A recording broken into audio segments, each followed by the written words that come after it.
Hey everybody, welcome back to the channel, and today I want to talk a little bit about my experience with Triarc Systems.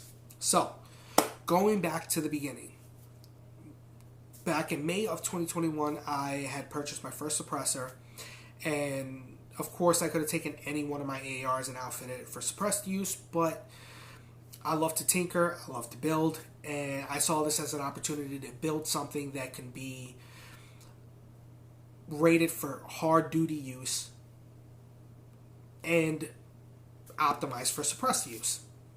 So I built tons of ARs before, but in this particular case I wanted to be very meticulous on the parts I chose and my assembly process, and making sure that I could take this into any shit hit the fan scenario, or if some fantasy thing happens and they're like, hey, we're calling you back into service or whatever, and you have to use your own stuff, that this would work and be very effective and reliable.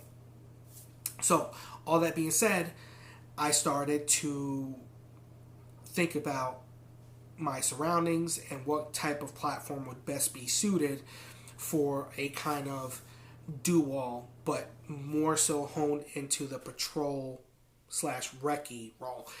And I decided on a mini recce concept. And after researching, more about the barrel lengths versus ballistics, I decided the 12.5 would be perfect for this role. It would give me the ability to hit out to 500 yards should I need to. However, it was small enough to keep the weight down for patrol purposes and reconnaissance purposes, and small enough to navigate confined spaces. So, not just CQB as a whole, but, if I have to work my way through a building for whatever purposes, I can do so, and the gun would be small enough that I can maneuver and do it efficiently. So, I go ahead, I get everything, I start getting all the parts, and I come across an email from Primary Arms, and they're doing a sale on barrels. Not so much a sale, but they dropped some of the prices on their barrels, and one of the barrels is a 12.5 Triarc Track 2.0 barrel. And I've heard great things about Triarc and how well they shot and how soft shooting they were, and they were great for suppressed use. So I jumped on the opportunity and ordered it. Fast forward to July of 2021, I go ahead and I have the first iteration of my build complete, and I'm having a bunch of problems. Not just with one particular item or company, but almost a whole rifle as a whole. It was just a really bad experience, and I think a lot of it had to do with the influx in people wanting to buy rifles and rifle parts or gun parts, and trying to keep up with the demand of the through manufacturing, but manufacturing kind of taking it back, quality control taking a bit of a backseat. Anyway, one of the bigger issues that I was having was with the barrel, and I was having issues with failure to ejects and failure to feeds. So I start trying to self-diagnose, and I go through a whole multitude of things. I changed gas blocks, gas tubes. I changed buffer weights, buffer springs, different weight springs from Sprinko, different buffers, different buffer weights. I tried different lowers to eliminate, the pressure from the hammer dragging against the bottom of the BCG. I swapped barrels on a different upper, on a manufacturer built upper, and everything I did, I was getting the same problem. I was getting short stroking and failure to feed. So sometimes it wouldn't eject, sometimes it would eject, but it wouldn't pick up the next round. Ultimately, I would email Triarc, and I explained to them that I've been trying to diagnose this issue, and all things are pointing towards a gas system issue, possibly undersized gas port. So while we're going through our email exchange, I picked up a set of gauge drill bits that you can use the shanks on the drill bits, as long as they're not marred or anything, as pin gauges, because it's one solid piece, straight walled. Anyway, I go ahead and I pin gauge it, and it's coming out to 0.074. So that may not seem like much considering that Triarc's 12.5s mid-late gas systems are gassed at 0.076, but because they're gassed so softly, that 0.074 could be either the main issue or part of an issue. Either way, we go through this email exchange with customer service, and the guy was responsive. He wasn't like nasty or anything. But ultimately, he suggested that I send the barrel in with all the parts for my build, all the parts that I used for my diagnostic process, 40 rounds of ammo, my own ammo, and it was all going to be sent in on my dime. And what they would do is they would diagnose it and then send me back a complete AR with all the parts that I sent in. For obvious reasons, this was unacceptable. I was not sending in my own ammo. I was not sending it in on my own dime. I wasn't deadlining 4 of my own rifles to help them diagnose the problem. And then, all that to get back a built gun that completely negates the point of me building it. Anyway, I go ahead and I decide to figure it out myself, and I end up opening up the gas port to 0.080, and later would find a burr on one of the lugs in the chamber, and I cleaned that up. Get it running fine, no issues. I did relay this to Triarc about me opening up the gas port, and then I understood that it would void warranty, but I wanted to take it upon myself to figure it out, and I didn't think that it was appropriate. I would go through all that, using my own money, my own ammo, and sending in all these additional parts. Made no sense to me. So I get it running right. Fast forward to July, the first week of July 2022, so just a few months ago. Gun is running good. I just got my suppressor out of ATF jail on June 30th. And I go ahead and I square everything away with the rifle or the AR pistol. I get it gassed correctly, and I get it zeroed. 8 days later, I go ahead to a two-day two-man team tactics course with my wife, and I run the gun there. About 500 rounds, ran flawlessly.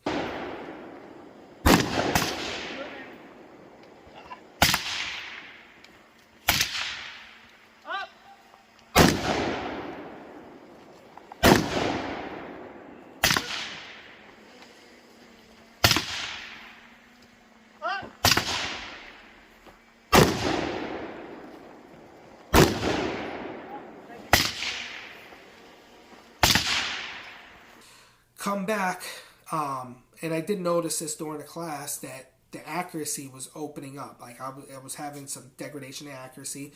So when I got back, I decided I was going to take a look at the barrel with my Borescope and just see what it looks like after 500 rounds, and to see if that has any contributing factor to the accuracy degradation.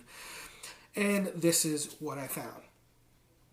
As you can see, there is pitting and chipping all along the single-edge side of the rifling, the lands in particular. So I am, at this point, completely pissed off. I'm done with Triarc, and I'm like, you know what? I'm going to just get rid of this barrel. I'll eat the cost. At this point, it's over a year later at this point. And then I'm going to go ahead and get another 12.5 barrel from somebody else. But being pissed off, I decided, you know what, I'm going to call Triarc, and I did, and I explained everything to the customer service rep I spoke to, and said, hey, this is what's going on, this is what I found. And for full transparency, this was my initial experience with your customer service, and I did open up the gas port myself, so I understand that this may not be under warranty, but what I'm experiencing, what I've seen, has nothing to do with what I did, and should still be covered under warranty, in my opinion. So he asked me, guy Nick asked me to send him some pictures to his email, and we'll go from there. So I send him pictures, and he responds, Oh bueno. That was his exact response.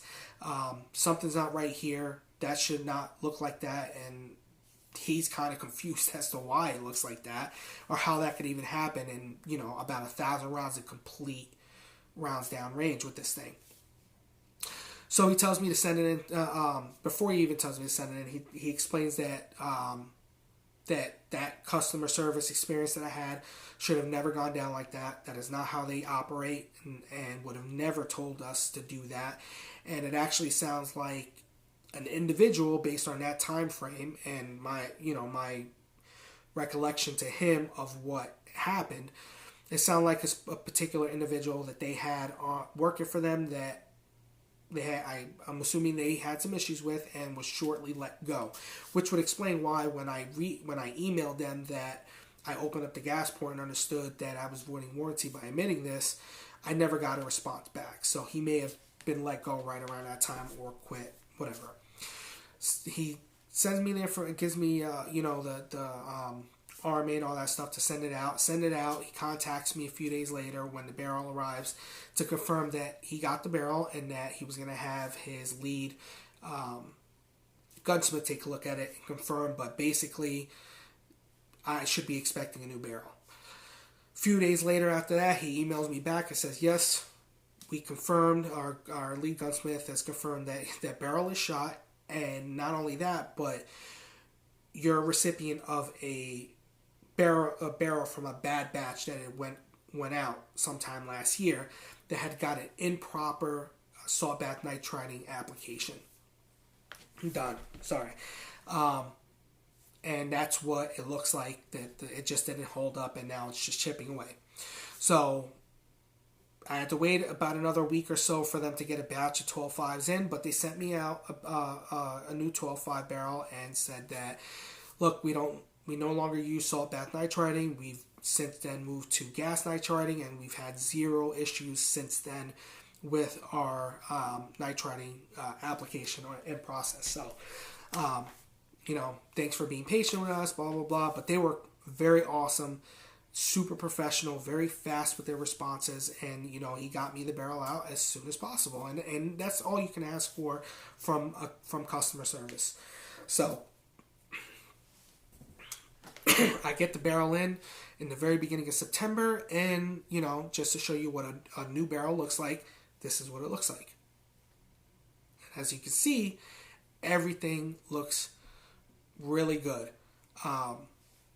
So all that being said, what are my thoughts on Triarcs Systems as a company and their customer service? I can't really speak too much to the company because my only experience with them is with the barrel as far as their products.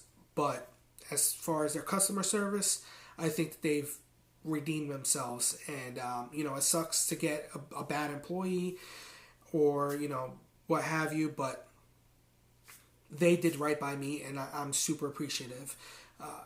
Couldn't have really asked for anything more, and again, they could have said, too bad, you modified the barrel, so you're no longer under warranty, but they understood that I had nothing to do with that in particular, and that's outside of my control, and they took care of me, so I'm all for giving companies the opportunity to correct the wrong.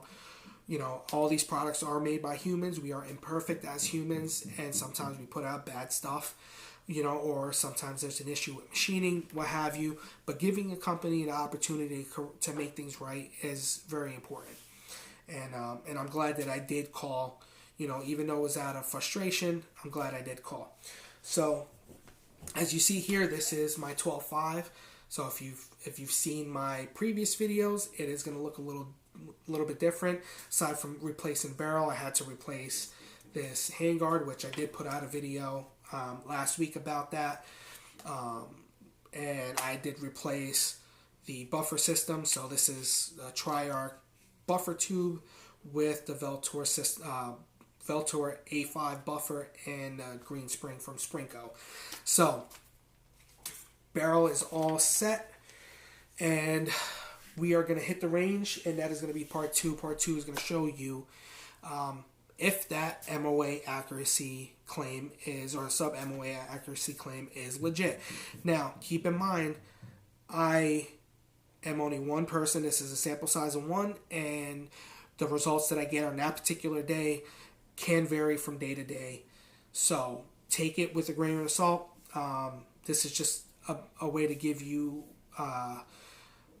a method to gauge, whether you want to go this route or if it's going to be sufficient enough. And for me to find out if this is going to be sufficient enough to be a good 500 in barrel. So with all that being said, I appreciate you watching. If you do enjoy this content, please subscribe so that you can keep up to date with the upcoming content. So if you have any questions, comments, concerns, if you have any experience with Triarc and you want to talk about that down in the comment section, you guys know that I do love having that engagement. So please do that there and stick around for part 2 because we're going to go right to the range. I'll see you then.